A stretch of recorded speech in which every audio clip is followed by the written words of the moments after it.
കവിഞ്ഞൊഴുകുമി അനുഗ്രഹം, നിറഞ്ഞൊഴുകുമി അനുഗ്രഹം, കവിഞ്ഞൊഴുകുമി അനുഗ്രഹം, നിറഞ്ഞൊഴുകുമി അനുഗ്രഹം. എൻ പാപവും ശാപവും ഒഴുകി ദൂരയാ, ഞാൻ സൗഖ്യമാ നീതിയാ ദൈവ പൈതലാ, യേശുവിൻ സ്വന്തമായി തീർന്നു ഞാൻ.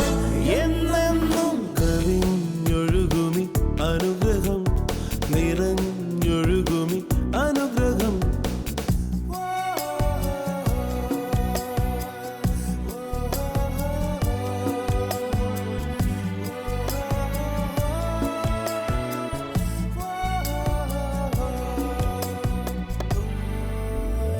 പാടുമെൻ്റെ നാഥനായി നവകീർത്തനം ഇനി എന്നുമേ, നിറയുന്നെൻ ഹൃദയമാകെ നന്ദിയാ.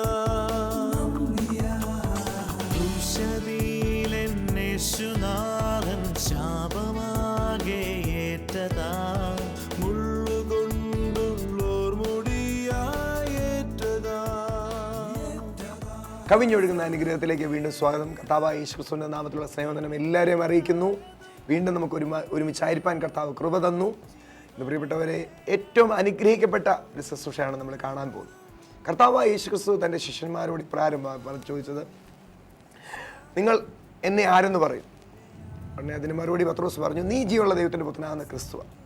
അതെ, യേശു ദൈവത്തിനായ ക്രിസ്തുവ. യേശു ഈ ഭൂമി വന്നത് എന്തിനാ? ദൈവത്തിൻ്റെ പുത്രൻ ഈ ഭൂമിയിലേക്ക് വന്നത്. കർത്താവ് ഈ ഭൂമിയിലേക്ക് വന്നത് പിതാവിനെ വെളിപ്പെടുത്താൻ, പിശാചിൻ്റെ പ്രവർത്തികൾ അഴിക്കാൻ. യേശുവിനെ അറിയുമ്പോഴാണ് നമ്മൾ പിതാവിനെ അറിയുന്നത്. ഇന്ന് കർത്താവിനെ നമ്മൾ അറിയും തോറും ആ ദൈവസ്നേഹം നമുക്ക് അറിയുവാൻ സാധിക്കും. ഏറ്റവും അനുഗ്രഹിക്കപ്പെട്ട വണ്ണപ്പുറത്തെ TOS മീറ്റിങ്ങിൽ നടന്ന അനുഗ്രഹിക്കപ്പെട്ട ദൈവവചനവും സാക്ഷ്യങ്ങളുമാണ് നമ്മൾ കാണാൻ പോകുന്നത്. ഇപ്പോൾ നമുക്ക് ഒരുമിച്ച് ആ വചന ശുശ്രൂഷയിലേക്ക് കടന്നു പോകാം. കർത്താവ് സമൃദ്ധമായി അനുഗ്രഹിക്കട്ടെ.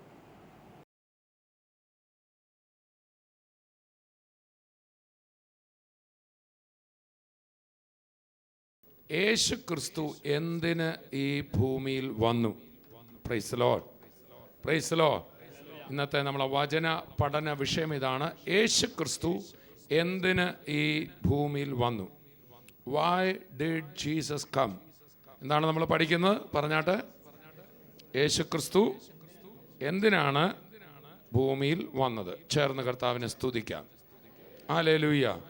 ആദ്യമായി തന്നെ വളരെയധികം കാര്യങ്ങൾ അതിനെക്കുറിച്ച് പറയാനുണ്ട്. യേശു ക്രിസ്തു ഈ ഭൂമിയിൽ വന്നതിനെക്കുറിച്ച് വളരെയധികം കാര്യങ്ങൾ പറയാം. പല കാര്യങ്ങൾക്കാണെന്ന് പറയാമെങ്കിലും പ്രധാനമായുള്ള 3-4 കാര്യങ്ങൾ ഇവിടെ എടുത്തു പറയുക. അത് കൂടാതെയും യേശുവിൻ്റെ ആഗമന ലക്ഷ്യങ്ങൾ പലത് പറയാമെങ്കിലും പ്രവാചകന്മാരുടെ നിവൃത്തിയായി വന്നു പലത് പറയാം. എന്നാൽ യേശു ക്രിസ്തു ഈ ഭൂമിയിൽ വന്നതിൻ്റെ പ്രധാനമായ കാര്യങ്ങൾ ഇവിടെ എടുത്തു പറയുന്നു. ഒന്നാമതായി, യേശു ക്രിസ്തു വന്നത് ദൈവത്തെ മാനവജാതിക്ക് വെളിപ്പെടുത്തുവാൻ. എല്ലാവരും എന്ന് പറഞ്ഞ ദൈവത്തെ മാനവജാതിക്ക് വെളിപ്പെടുത്തുവാൻ. യോഹന്നാന്റെ സുവിശേഷം 1-ാം അധ്യായം 18-ാമത്തെ വാക്യം വായിക്കപ്പെടുന്നത് ശ്രദ്ധിക്കുക. ദൈവത്തെ ആരും ഒരു നാളും കണ്ടിട്ടില്ല, പിതാവിന്റെ മടിയിൽ ഇരിക്കുന്ന ഏകജാതനായ പുത്രൻ അവനെ വെളിപ്പെടുത്തിയിരിക്കുന്നു. ഒന്നാമതായി കർത്താവായ യേശു ക്രിസ്തു ഈ ഭൂമിയിൽ വന്നത് ദൈവത്തെ മാനവജാതിക്ക് വെളിപ്പെടുത്തുവാൻ. ദൈവത്തെ ആരും ഒരു നാളും കണ്ടിട്ടില്ല. ദൈവത്തെ കണ്ടവരുമല്ല ഇവിടെ ഉണ്ടെങ്കിൽ എനിക്കൊന്ന് കണ്ടാൽ കൊള്ളായിരുന്നു. Praise Lord. നമ്മളാരും ദൈവത്തെ കണ്ടിട്ടില്ല, എന്നാൽ മനുഷ്യന് കാണാവുന്ന വിധത്തിൽ, ആമേൻ, ദൈവം ജഡത്തിൽ അവതരിച്ചതാണ് കർത്താവായ യേശു ക്രിസ്തു. എങ്ങനെയെന്നാൽ നമുക്ക് തൊടാവുന്ന, നമുക്ക് കാണാവുന്ന, നമുക്ക് മനസ്സിലാകാവുന്ന, മനുഷ്യൻ്റെ ഭാഷയിൽ സംസാരിക്കുന്ന, മനുഷ്യന് മനസ്സിലാകുന്ന വിധത്തിൽ ദൈവത്തെ പൂർണ്ണമായി ഇവിടെ വെളിപ്പെടുത്തുവാനാണ് കർത്താവായ യേശു വന്നത്. അതിനെക്കുറിച്ച് ഞാൻ പിന്നാലെ വിശദീകരിക്കാം. രണ്ടാമതായി യേശു ക്രിസ്തു വന്നത് മനുഷ്യൻ എങ്ങനെ ആകണം എന്ന് കാണിക്കുവാൻ. പറഞ്ഞാട്ടെ. അല്ലെങ്കിൽ ഒരു യഥാർത്ഥ മനുഷ്യൻ ആരാണെന്ന് വെളിപ്പെടുത്തുവാൻ. ഒന്ന്, ദൈവം ആരാണെന്ന് വെളിപ്പെടുത്തുവാൻ. രണ്ട്, ഒരു യഥാർത്ഥ മനുഷ്യൻ, ദൈവം ഉദ്ദേശിച്ച മനുഷ്യൻ. ഓർക്കെ പറഞ്ഞേ സ്തോത്രം. ഇന്ന് ലോകത്ത് നമ്മൾ കാണുന്ന മനുഷ്യൻ എന്തെല്ലാം പ്രശ്നങ്ങളല്ലേ. ചിലർ ഭീകരവാദികളാണ്, ചിലർ മറ്റുള്ളവർക്ക് ഉപദ്രവികളാണ്. നമ്മളൊക്കെ പലപ്പോഴും നിരാശയിലാണ്, ഭാരത്തിലാണ്, രോഗത്തിലാണ്, ഒത്തിരി പ്രശ്നങ്ങളിലാണ്. എന്നാൽ ദൈവം ഉദ്ദേശിച്ച മനുഷ്യൻ, ദൈവം സൃഷ്ടിച്ച മനുഷ്യന് അപൂർണത വരാൻ പാടില്ലല്ലോ, ഒരിക്കലും പാടില്ല. പക്ഷേ എവിടെയോ അപൂർണത സംഭവിച്ചു. ആ അപൂർണനല്ലാത്ത മനുഷ്യൻ, തികവുള്ള മനുഷ്യൻ, അവൻ എങ്ങനെ ആയിരിക്കും എന്ന് കാണിക്കാൻ ഒരു മോഡൽ മാൻ, ദ റിയൽ മാൻ, അത് അവതരിപ്പിക്കാനും കൂടെ കർത്താവായ യേശു വന്നത്. ഞാനും നിങ്ങളും നല്ല മനുഷ്യരാകാൻ എങ്ങനെ പറ്റും എന്നും കർത്താവ് ഒരു മാതൃകയും കൂടെ കാണിക്കായിരുന്നു. He was an example of a true humanity. ഉറക്കെ പറഞ്ഞേ, കർത്താവ് യഥാർത്ഥ മാനവികതയുടെ ഉദാഹരണം കൂടെ കാട്ട്. 1 പത്രോസ് 2:21 വായിക്കപ്പെടുന്നത് ശ്രദ്ധിക്കുക. അതിനായിട്ടല്ലോ നിങ്ങളെ വിളിച്ചിരിക്കുന്നത്, ക്രിസ്തുവും നിങ്ങൾക്ക് വേണ്ടി കഷ്ടം അനുഭവിച്ചു, നിങ്ങൾ അവൻ്റെ കാൽച്ചുവടുകളെ പിന്തുടരുവാൻ അവനൊരു മാതൃക വെച്ചേച്ചു പോയിരിക്കുന്നു. നിങ്ങൾ അവൻ്റെ കാൽച്ചുവടുകളെ പിന്തുടരുവാൻ അവനൊരു മാതൃക വെച്ചേച്ചു പോയിരിക്കുന്നു. എല്ലാവരും പറഞ്ഞ യേശു ക്രിസ്തു യഥാർത്ഥ മാനവികതയുടെ മാതൃകയാണ്. പറഞ്ഞാട്ടെ ഹല്ലേലൂയ. ചേർന്ന് കർത്താവിനെ സ്തുതിക്കാം. അതിനെക്കുറിച്ചും അല്പം നമ്മൾ വിശദീകരണത്തിലേക്ക് പോകും. മൂന്നാമത്തെ കാര്യം, യേശു ക്രിസ്തു എന്തിനു വന്നു? മത്തായി എഴുതിയ സുവിശേഷം 1:20-21 വാക്യങ്ങൾ വായിക്കുമ്പോൾ, ക്രിസ്തുവിൻ്റെ ജനനത്തിന് മുമ്പേ പ്രവാചകൻ പറഞ്ഞതുപോലെ ഒരു കന്യകയിലൂടെ ആയിരിക്കും ദൈവപുത്രൻ ജനിക്കുക എന്ന് പ്രവാചകൻ യെശയ്യാ പ്രവാചകൻ ക്രിസ്തുവിൻ്റെ ജനനത്തിന് 700 വർഷങ്ങൾക്ക് മുമ്പേ പ്രവചിച്ചിരുന്നു. ലോകത്തിലൊരു സാധാരണ ജനനമല്ല. ദൈവം മനുഷ്യനായിട്ട് ഇവിടെ പറക്കുമ്പോൾ സ്ത്രീ പുരുഷ സമ്പർക്കത്തിലൂടെയല്ല, മറിച്ച് പരിശുദ്ധാത്മാവിനാൽ ക്രിസ്തു ഈ ലോകത്ത് പറക്കും. അങ്ങനെയാണെങ്കിൽ കർത്താവ് എന്തിനായി ലോകത്ത് പിറന്നത്? പാപികളെ പാപത്തിൽ നിന്ന് രക്ഷിപ്പാൻ. ഉറക്കെ പറഞ്ഞേ, പാപികളെ പാപത്തിൽ നിന്ന് രക്ഷിപ്പാൻ. ഇനി ഒരു കാര്യം കൂടെ, നാലാമത്തെ ഒരു കാര്യം കൂടെ, യേശു ക്രിസ്തു എന്തിനാണ് പ്രത്യക്ഷപ്പെട്ടത്? 1 യോഹന്നാൻ 3:8 അതിൻ്റെ അവസാന ഭാഗം മാത്രം വായിക്കപ്പെടുന്നത് ശ്രദ്ധിക്കുക. യോഹന്നാൻ്റെ ലേഖനം, ഒന്നാം ലേഖനം, യോഹന്നാൻ്റെ 1-ാം ലേഖനം 3-ാം അധ്യായം 8-ാം വാക്യത്തിൻ്റെ 2-ാമത് ഭാഗം. പിശാചിന്റെ പ്രവൃത്തികളെ അഴിപ്പാൻ തന്നെ ദൈവപുത്രൻ പ്രത്യക്ഷനായി. പിശാചിന്റെ പ്രവൃത്തികളെ അഴിപ്പാൻ തന്നെ ദൈവപുത്രൻ പ്രത്യക്ഷനായി. ഉറക്കെന്ന് പറഞ്ഞ എല്ലാവരും. ഈ 4 കാര്യങ്ങളിൽ ക്രിസ്തു ഈ ലോകത്ത് വന്നത് എന്തിനാണെന്ന് വ്യക്തമാകുന്നു. ഒന്നാമതായി, കർത്താവായ യേശു ഈ ലോകത്ത് വന്നത് ദൈവം ആരാണ്, ദൈവത്തിൻ്റെ സ്വഭാവം എന്താണ് എന്ന് മാനവജാതിക്ക് വെളിപ്പെടുത്താൻ. 2, മനുഷ്യനെക്കുറിച്ച് ദൈവം ഉദ്ദേശിച്ചത് എന്താ, ഒരു യഥാർത്ഥ മനുഷ്യത്വം എന്തുവാ, അഥവാ ഞാനും നിങ്ങളും എങ്ങനെയാകണം എന്ന് കാണിച്ചു തരാൻ. Price the Lord. കാരണം ദൈവത്തിൻ്റെ പൂർണ്ണതയും മനുഷ്യൻ്റെ പൂർണ്ണതയും കാണുന്ന ഒരു വ്യക്തി ഉണ്ടെങ്കിൽ അത് കർത്താവായ യേശു മാത്രമാണ്. He was perfect God and he was perfect man. Hallelujah. ദൈവത്തെ മനസ്സിലാക്കണോ? യേശുവിനെ നോക്കിയാൽ മതി. അടുത്തിരിക്കുന്ന ആൾ പറഞ്ഞ, ദൈവത്തെ മനസ്സിലാക്കണോ? ആരെ നോക്കിയാൽ മതി? യേശുവിനെ നോക്കിയാൽ മതി. Price the Lord. അങ്ങനെ ഒന്നാമത്തെ കാര്യം ദൈവത്തെ വെളിപ്പെടുത്തുവാൻ, രണ്ടാമത്തെ കാര്യം മനുഷ്യൻ ആരാണെന്ന് വെളിപ്പെടുത്തുവാൻ യേശു വന്നു. മൂന്നാമത്തെ കാര്യം പാപികളെ രക്ഷിപ്പാൻ യേശു വന്നു. നാലാമത്തെ കാര്യം പിശാചിൻ്റെ പ്രവൃത്തികളെ അഴിപ്പാൻ കർത്താവായ യേശു പ്രത്യക്ഷനായി. ചേർന്ന് കർത്താവിനെ സ്തുതിക്കാം. നമ്മളതിൽ ഒന്നാമത്തെ ഭാഗത്തേക്ക് വരികയാണ്. ദൈവത്തെ വെളിപ്പെടുത്തുവാൻ യേശു വന്നു. ഉറക്കെ പറഞ്ഞ് നമ്മൾ വായിച്ച വാക്യം ഒരിക്കൽ കൂടെ വായിക്കുന്നു. യോഹന്നാന്റെ സുവിശേഷം 1-ാം അധ്യായം 18-ാമത്തെ വാക്യം വായിക്കപ്പെടുന്നത് ശ്രദ്ധിക്കുക. ദൈവത്തെ ആരും ഒരു നാളും കണ്ടിട്ടില്ല, പിതാവിൻ്റെ മടിയിലിരിക്കുന്ന ഏകജാതനായ പുത്രൻ അവനെ വെളിപ്പെടുത്തിയിരിക്കുന്നു. പിതാവിൻ്റെ മടിയിലിരിക്കുന്ന ഏകജാതനായ പുത്രൻ ദൈവത്തെ നമുക്ക് വെളിപ്പെടുത്തിയിരിക്കുന്നു. കർത്താവായ യേശു ക്രിസ്തുവിന് ഒരിക്കൽ തൻ്റെ ശിഷ്യന്മാരോട് ഇങ്ങനെ പറഞ്ഞു, ഞാൻ തന്നെ വഴിയും സത്യവും ജീവനുമാണ്, എന്നിലൂടെ അല്ലാതെ ആരും പിതാവിൻ്റെ അടുക്കൽ പോകുന്നില്ല. യോഹന്നാന്റെ സുവിശേഷം 14-ാം അധ്യായത്തിൽ നമ്മൾ വായിക്കുന്നു.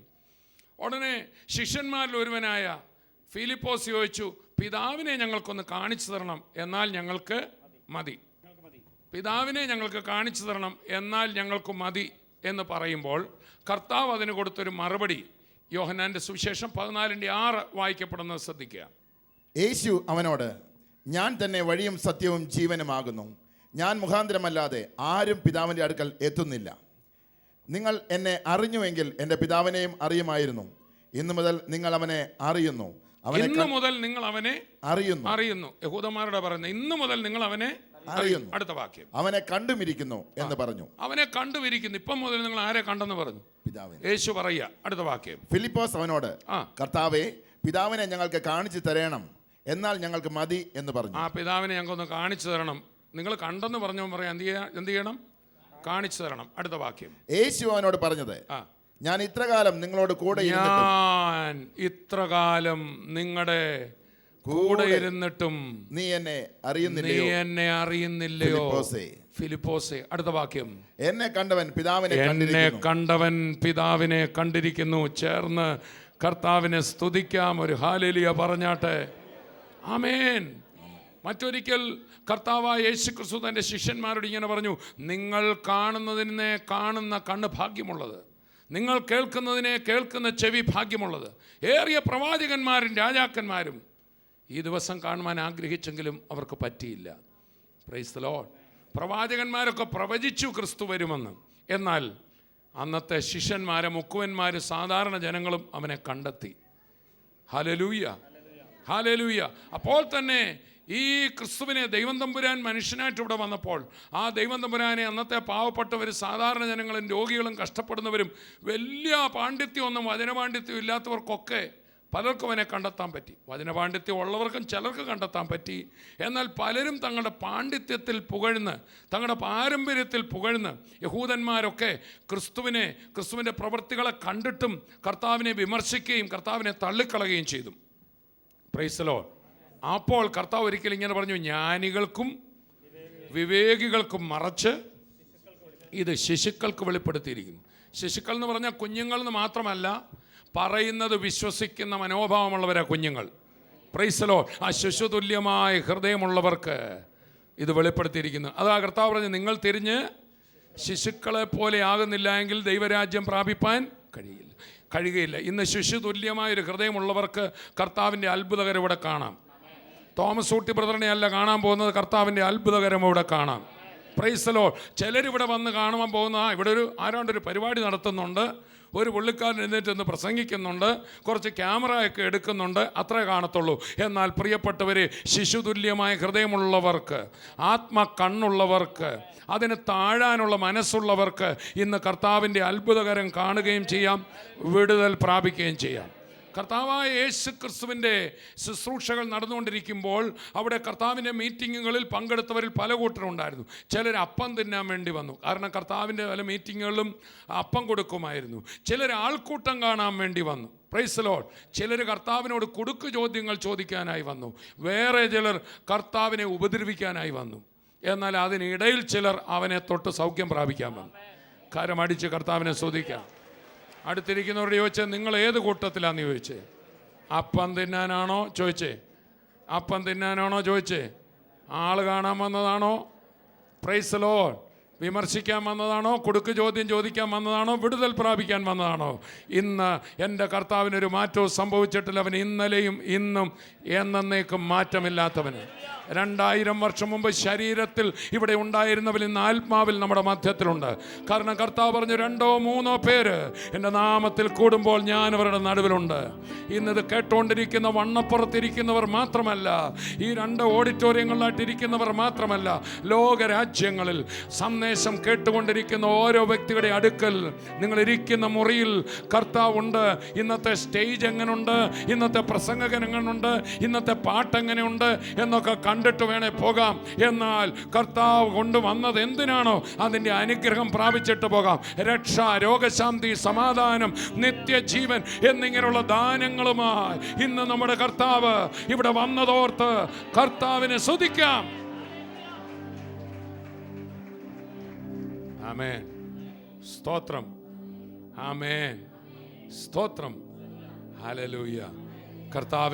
കർത്താവ് എവിടെങ്കിലും ചെന്നോ, സ്വർഗത്തിൻ്റെ എക്സ്റ്റൻഷനാണ് കർത്താവ് ഇവിടെ ചെയ്ത്. ഇന്ന് ഈ മീറ്റിങ്ങിന് ശേഷം എല്ലാവർക്കും ഇവിടെ ഒരു വിതരണവും ചെയ്യത്തില്ല. ഇവിടെ ആർക്കും ഒന്നും തരില്ല കേട്ടോ. Price the Lord.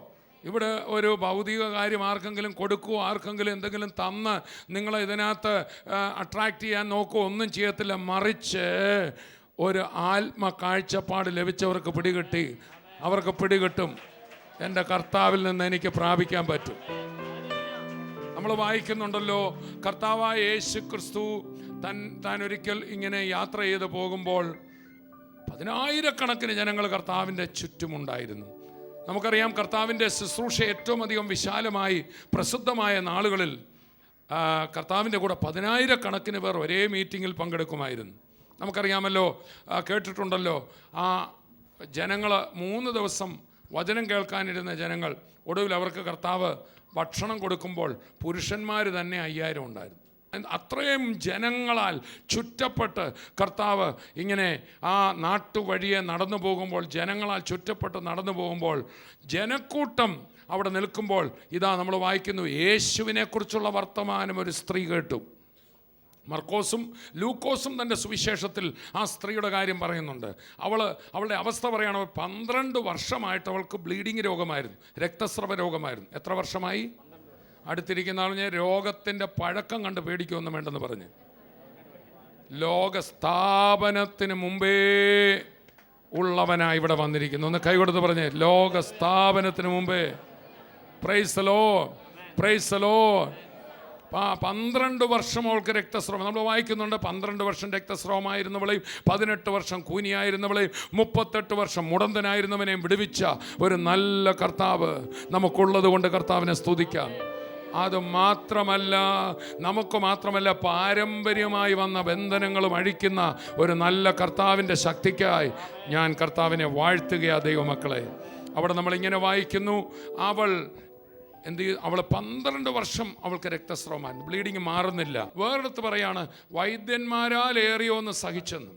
ഈ തിരുവചനമോ യേശു ക്രിസ്തു ഒന്നും വൈദ്യശാസ്ത്രത്തിന് വിരുദ്ധമല്ല. Praise the Lord.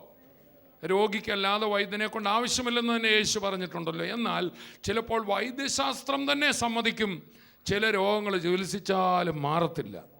തിരുവചനം അതിനെ ഒരു ബാധയെന്നാണ് പറഞ്ഞിരിക്കുന്നത്. പല രോഗങ്ങളും രോഗമല്ല, പൈശാചിക ശക്തികൾ ആവസിക്കുന്നതാണ്. നമ്മുടെ ഇടയിൽ തന്നെ ആൾക്കാർ പറയല്ലേ, അയാൾക്കൊരു ബാധയാണെന്നാണ് തോന്നുന്നത്, അല്ലേ? ബാധയാ. ചില രോഗങ്ങളൊക്കെ നാട്ടിൽ വരുമ്പോൾ ഒരു ബാധ നാട്ടിൽ വന്നിരിക്കുക എന്ന് പറയും. നിശ്ചയമായിട്ടും അങ്ങനെ ഉണ്ട്. നമ്മൾ യേശുക്രിസ്തുവാണ് ഈ ലോകത്ത് വന്നപ്പോൾ രോഗങ്ങളുടെയൊക്കെ ഓഥറായി സാത്താനാണെന്ന് വെളിപ്പെടുത്തിയത്. മാനവജാതിയുടെ ശത്രുവായ സാത്താനാണ് രോഗത്തിൻ്റെ പുറകിൽ. മനുഷ്യൻ പാപം ചെയ്തതിനാലാണ് മനുഷ്യനിൽ രോഗമുണ്ടായത്. എന്നാൽ അതിന് പുറകിൽ നിൽക്കുന്നത് സാത്താനാണ്. അതുകൊണ്ടാണല്ലോ 18 വർഷം കൂനിയായ സ്ത്രീയെ സൗഖ്യമാക്കുമ്പോൾ യേശു പറഞ്ഞു, സാത്താൻ 18 സംവത്സരമായി ബന്ധിച്ച അബ്രഹാമിൻ്റെ മകളായി ഇവളെ ഞാൻ അഴിച്ചുവിടേണ്ടതല്ലയോ? സ്തോത്രം, ആമേൻ. ആ രോഗം ഒരു ബന്ധനമാണ്. ഉറക്കെ പറഞ്ഞ, രോഗം സാത്താൻ കൊണ്ടുവന്നു യേശു പറയുന്നു. അത് കൂടാതെ എന്ത് പറയുന്നു? രോഗം എന്താണ്? ഒരു ബന്ധനമാണ്. ബന്ധനമെന്ന് പറഞ്ഞാൽ എന്താ? ഒരു പശുവിനെ നമ്മളൊരു കയറിൽ കെട്ടിയിടുകയാണ്. കയറിൽ കെട്ടിയിടുമ്പോൾ അതിനെ ഒരു തെങ്ങിൽ ഞാൻ കെട്ടിയാൽ ഒരു ചെറിയ പരിമിത സ്ഥലത്ത് മാത്രമേ അതിന് പോകാനൊക്കത്തുള്ളൂ. ദൈവം സൃഷ്ടിച്ചപ്പോൾ അതിൻ്റെ കഴുത്തിൽ കയറും ഫിറ്റ് ചെയ്തല്ലല്ലോ വിട്ടത്, അല്ലല്ലോ, നമ്മളല്ലേ കെട്ടിയത്. അപ്പം ദൈവം അതിനെന്തു വിശാലത കൽപ്പിച്ചോ അവിടെ എത്താൻ കഴിയാതെ അതിനെ ബന്ധിച്ചു. ഇത് തന്നെയാണ് ബന്ധനം. സ്തോത്രം, സ്തോത്രം. അടുത്തിരിക്കുന്ന ആളോട് പറഞ്ഞ്, നിങ്ങളെക്കുറിച്ച് ദൈവത്തിന് വിശാല പദ്ധതികളാണുള്ളത്. ശാരീരികമായി, മാനസികമായി, ആത്മീയമായി, കുടുംബപരമായി, വിദ്യാഭ്യാസപരമായി എല്ലാ നിലകളിലും നിങ്ങളെ പരിമിതപ്പെടുത്താനല്ല ദൈവം ആഗ്രഹിക്കുന്നത്, വിശാലപ്പെടുത്താൻ. എന്നാൽ നമ്മുടെയൊക്കെ ജീവിതത്തിൽ ഒത്തിരി കെട്ടുകൾ, ഒത്തിരി ബന്ധനങ്ങൾ, ഒത്തിരി പരിമിതികൾ വന്നു. ഈ കൂനിയായ സ്ത്രീക്കൊന്ന് നിവർന്ന് നോക്കാൻ പോലും മേല. കർത്താവിൻ്റെ കരം വെച്ചപ്പോൾ അവളെ കിവന് നിവർന്ന് അവൾ കർത്താവിനെ മഹത്വപ്പെടുത്തി നമ്മൾ വായിക്കുന്നു. ഇന്ന് അവൾക്ക് അതുവരെ അങ്ങനെ സ്തുതിക്കാൻ പറ്റിയില്ല. ചിലക്ക് ചൊവ്വ കൈകൊട്ടി ആരാധിക്കാൻ പോലും പറ്റാത്തവരുണ്ട്. ചിലക്ക് സ്വോത്രം പറയാൻ തുടങ്ങുമ്പോൾ തൊണ്ടയിൽ പിടിക്കുന്നവരുണ്ട്. ഇന്ന് കർത്താവ് വന്ന് എന്തിനാണെന്നറിയാമോ? നമുക്ക് ഫ്രീ ആയിട്ട് നമ്മളെ ഒന്ന് സ്തുതിപ്പിക്കാൻ, നമ്മുടെ കരങ്ങളുടെ കെട്ടൊന്നഴിക്കാൻ, നമ്മുടെ വിദ്യാഭ്യാസത്തിൻ്റെ കെട്ടൊന്നഴിക്കാൻ, നമ്മുടെ കാഴ്ചയുടെ കെട്ടൊന്നഴിക്കാൻ, നമ്മുടെ കുടുംബജീവിതത്തിൻ്റെ പരിമിതികളൊന്ന് അഴിക്കാൻ, നമ്മുടെ കടഭാരത്തിൻ്റെ കെട്ടുകൾ പൊട്ടിക്കാൻ, യെസ്, ഭാര്യാഭർത്തൃ ബന്ധത്തിലെ ബന്ധനങ്ങൾ അഴിക്കാൻ, മദ്യപാനത്തിൻ്റെ കെട്ടുകൾ പൊട്ടിക്കാൻ. മദ്യപാനം ഒരു ബന്ധനമല്ലേ? അല്ലേ? വിശാലരായി പോണ്ട്. എൻ്റെ കൂടെ പഠിച്ച ഒരു സ്നേഹിതൻ താൻ UK പോയി ഡോക്ടറേറ്റ് വരെ എടുത്തു. പക്ഷെ മദ്യപാനത്തിന് അടിമയായി പോയി. ഒടുവിൽ ജോലിക്ക് പോലും പോകാതെ ഒരു കൈലിയുമെടുത്ത് നാട്ടിൽ വട്ടം കറങ്ങിയ നാളുകൾ എനിക്കറിയാം. ഒന്ന് ചിന്തിച്ചു നോക്കൂ. പരിമിതപ്പെടുത്തിയിരിക്കുന്നു. കെട്ടുകളെ പൊട്ടിക്കാൻ, ബന്ധനങ്ങളെ അഴിക്കാൻ, കയറുകളെ പൊട്ടിക്കാൻ, കെട്ടിയിട്ടിരിക്കുന്നവരെ അഴിച്ചുവിടാൻ വന്ന നല്ല നാഥന് ഒന്ന് നന്ദി പറഞ്ഞ ദൈവത്തിൻ്റെ മക്കളെ, ഇന്ന് എന്നെ കേൾക്കുന്നവരുടെ ജീവിതത്തിൽ എന്തെല്ലാം പരിമിതികൾ, എന്തെല്ലാം കെട്ടുകൾ, എന്തെല്ലാം ബന്ധനങ്ങളുണ്ടോ അത് അഴിക്കുന്ന ഒരു നല്ല കർത്താവ് ജീവിക്കുന്നു. കവിഞ്ഞൊഴുകുമി അനുഗ്രഹം, നിറഞ്ഞൊഴുകുമി അനുഗ്രഹം, എൻ പാപവും ശാപവും ഒഴുകി ദൂരയാ. അലർജിയായിരുന്നു എനിക്ക്. ഞാൻ സൗഖ്യമാ. അലർജിയായിട്ട് 3 വർഷം ഞാൻ നടന്നു. പോകാത്ത ആശുപത്രികളില്ല, കഴിക്കാത്ത മരുന്നില്ല. മേൽ മുഴുവൻ ഇങ്ങനെ ചോറിഞ്ഞ് തടിച്ച് വീർത്ത കണ്ണൊക്കെ അടഞ്ഞ് എന്നെ ICU കയറ്റണമായിരുന്നു. ICUലല്ല, കാഷ്വാലിറ്റി കൊണ്ട് കയറ്റുമായിരുന്നു. അങ്ങനെ പലതവണ കൊണ്ട് കിടത്തിയോ? പല പ്രാവശ്യം പോയിട്ടുണ്ട്. പല പ്രാവശ്യം. ഒരു 2 മാസം കൂടുമ്പോൾ വണ്ടി വിളിച്ച് പോവും. എന്നിട്ടൊരു 5 ഇഞ്ചക്ഷനെങ്കിലും ചെയ്താലേ കണ്ണ് തുറക്കുള്ളൂ. അതുപോലെ നീരൊക്കെ വെച്ച്.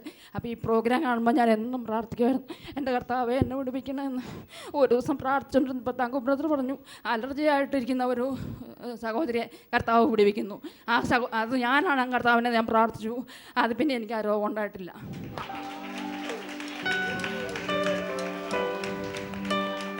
എന്തെങ്കിലും ഭക്ഷണം കഴിക്കുമ്പോഴാണോ? എന്തുകൊണ്ടാണ് ഇത് ഉണ്ടാകുന്നത്? ഭക്ഷണം കഴിക്കുമ്പോഴായിരുന്നു.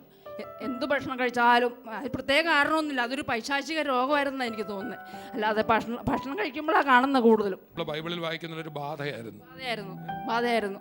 ഇപ്പൊ ഏത് ഭക്ഷണവും കഴിക്കാം, എന്ത് വേണേലും കഴിക്കാം, എന്ത് വേണേലും ചെയ്യാം. 2014 വർഷം മുമ്പ് ഈ ലോകത്ത് വന്ന യേശു മണ്ണിൽ മറഞ്ഞവനല്ല, ഉയർത്തെഴുന്നേറ്റ് ജീവിക്കുന്നു. നോക്കൂ പ്രിയപ്പെട്ടവരെ, എത്ര അനുഗ്രഹിക്കപ്പെട്ട ദൈവവചനമാണ് നമ്മൾ കേട്ടത്. എത്ര അനുഗ്രഹിക്കപ്പെട്ട അത്ഭുത സാക്ഷ്യമാണ് നമ്മൾ കേട്ടത്. കർത്താവിൻ്റെ സ്നേഹം, ദൈവം സ്നേഹമാണ്. യേശുവിനെ കണ്ടവർ ദൈവത്തെ കണ്ടു. യേശു ഒരിക്കൽ ഫിലിപ്പോസിനോട് പറഞ്ഞത് ഇങ്ങനെയല്ലേ, എന്നെ കണ്ടവൻ പിതാവിനെ കണ്ടു. യേശുവിനെ കാണുമ്പോൾ ദൈവത്തെ, ആ യേശുവിലൂടെയാണ് നമ്മൾ ആ ദൈവത്തെ കാണുന്നത്. ഇന്ന് കേട്ട അനുഗ്രഹിക്കപ്പെട്ട വചനവും ആ സാക്ഷ്യവും നിങ്ങളുടെ ജീവിതത്തിൽ അത്ഭുതം ചെയ്യുമെന്ന് എനിക്ക് ഉറപ്പുണ്ട്. ഒരു സാക്ഷ്യം മറ്റൊരു സാക്ഷ്യത്തെ ഉളവാക്കും. അപ്പോൾ നിങ്ങളുടെ അനുഗ്രഹിക്കപ്പെട്ട സാക്ഷ്യങ്ങൾ കേൾക്കുവാൻ ഞങ്ങളും ആഗ്രഹിക്കുന്നു. ഈ കാണുന്ന നമ്പറുകളിൽ നിങ്ങളുടെ സാക്ഷ്യങ്ങൾ വിളിച്ചു പറയണം.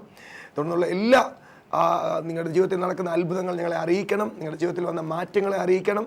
ഇപ്പോൾ നമുക്ക് ചേർന്ന് പ്രാർത്ഥിക്കാം. ഇന്ന് നമ്മൾ കേട്ടതുപോലെ തന്നെ ആ വചനത്തിൻ്റെ അത്ഭുതം നമ്മുടെ ജീവിതത്തിൽ വെളിപ്പെടാൻ പോകുക. ദൈവത്തിൻ്റെ വചനം ജീവനും ചൈതന്യമുള്ളതാണ്. അത് ക്രിയ ചെയ്യുന്നതാണ്. അയക്കപ്പെട്ടാൽ ക്രിയ ചെയ്യാതെ മടങ്ങത്തില്ല. ഇന്ന് ആ കേട്ട വചനം നിങ്ങളുടെ ജീവിതത്തിൽ അത്ഭുതം ചെയ്യും. നമുക്ക് ഒരുമിച്ച് പ്രാർത്ഥിക്കാം. പ്രിയ പിതാവേ, ഞങ്ങൾ ഒറ്റ മനസ്സോടെ പ്രാർത്ഥിക്കുന്നു. പ്രിയ യേശുവിൻ്റെ നാമത്തിൽ പിതാവേ ഞങ്ങൾ പ്രാർത്ഥിക്കുന്നു. ഇന്ന് എന്നെ കാണുന്ന ഓരോ പ്രിയപ്പെട്ടവരുടെ ജീവിതത്തിൽ ഇപ്പോൾ ഈ നിമിഷം അത്ഭുതം നടക്കട്ടെ. അവർ അത്ഭുത മന്ത്രിയാകുന്ന കർത്താവെ, അങ്ങയുടെ കരം ചലിക്കുന്നത് അവർ കാണട്ടെ. ആ രോഗികൾ ഇപ്പോൾ തന്നെ സൗഖ്യമാകട്ടെ. പിശാചിൻ്റെ പ്രവൃത്തികൾ അഴിയട്ടെ. കർത്താവെ, ദൈവത്തെക്കുറിച്ചുള്ള എല്ലാ തെറ്റിദ്ധാരണയും മാറി ദൈവ സ്നേഹമാണെന്ന് അവർ തിരിച്ചറിയട്ടെ.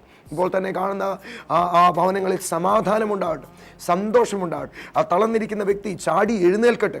ആ ഭവനത്തിൽ ആ ബന്ധങ്ങൾ യഥാസ്ഥാനപ്പെടട്ടെ. കുഞ്ഞുങ്ങളുടെ ഭാവി അനുഗ്രഹിക്കപ്പെടട്ടെ. ഇന്നത്തെ പകൽ ജയോത്സവത്തിൻ്റെ പകലാകട്ടെ. കർത്താവെ, അവർ ചിന്തിക്കാത്ത അത്ഭുതങ്ങൾ അവർ ജീവിതത്തിൽ നടക്കട്ടെ.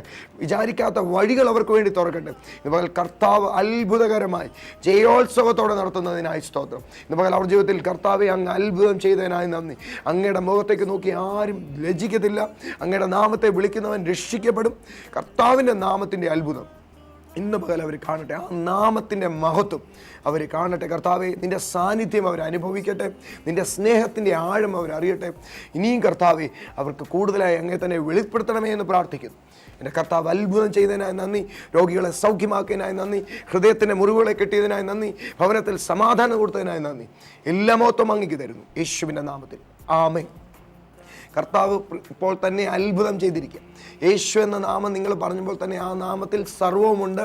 ആ നാമമായവൻ നിങ്ങളുടെ കൂടെയുണ്ട്. ഇന്ന് പകൽ ജയോത്സവത്തിൻ്റെ പകലായിരിക്കും. സാക്ഷ്യങ്ങൾ നിങ്ങളെ അറിയിക്കണം. തുടർന്നുള്ള പ്രോഗ്രാമിൽ നമുക്ക് വീണ്ടും കാണാം. അത് കാണുന്നവരെയും കർത്താവ് തൻ്റെ തങ്കച്ചെറൻ കീഴെ നമ്മളെ മറക്കട്ടെ. കർത്താവ് സമൃദ്ധമായി നിങ്ങളെ അനുഗ്രഹിക്കട്ടെ.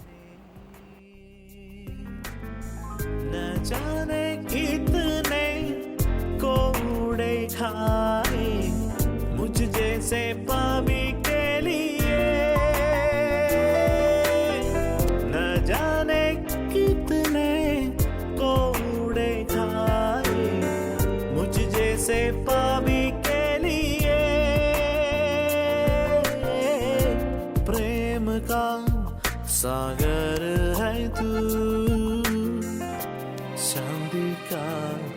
राजकुमार है तू।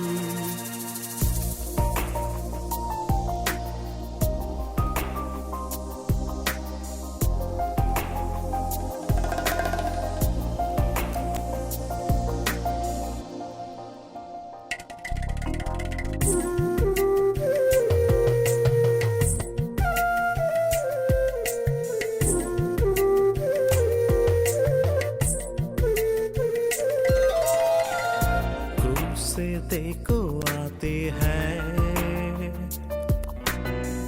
बहते हुए खून की धार। क्रूस से देखो आती है बहते हुए खून की धार। ओ मसीह तूने हमको सिखाए प्रेम की परिभाषा को। ओ मसीह तूने हमको सिखाए प्रेम की परिभाषा को।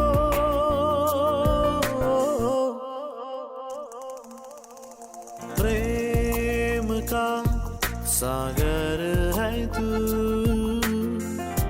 चांदी का राजकुमार है तू। चरणों में आकर हाथ उठाकर करते हैं तेरे हम स्तुति। चरणों में आकर हाथ उठाकर करते हैं तेरे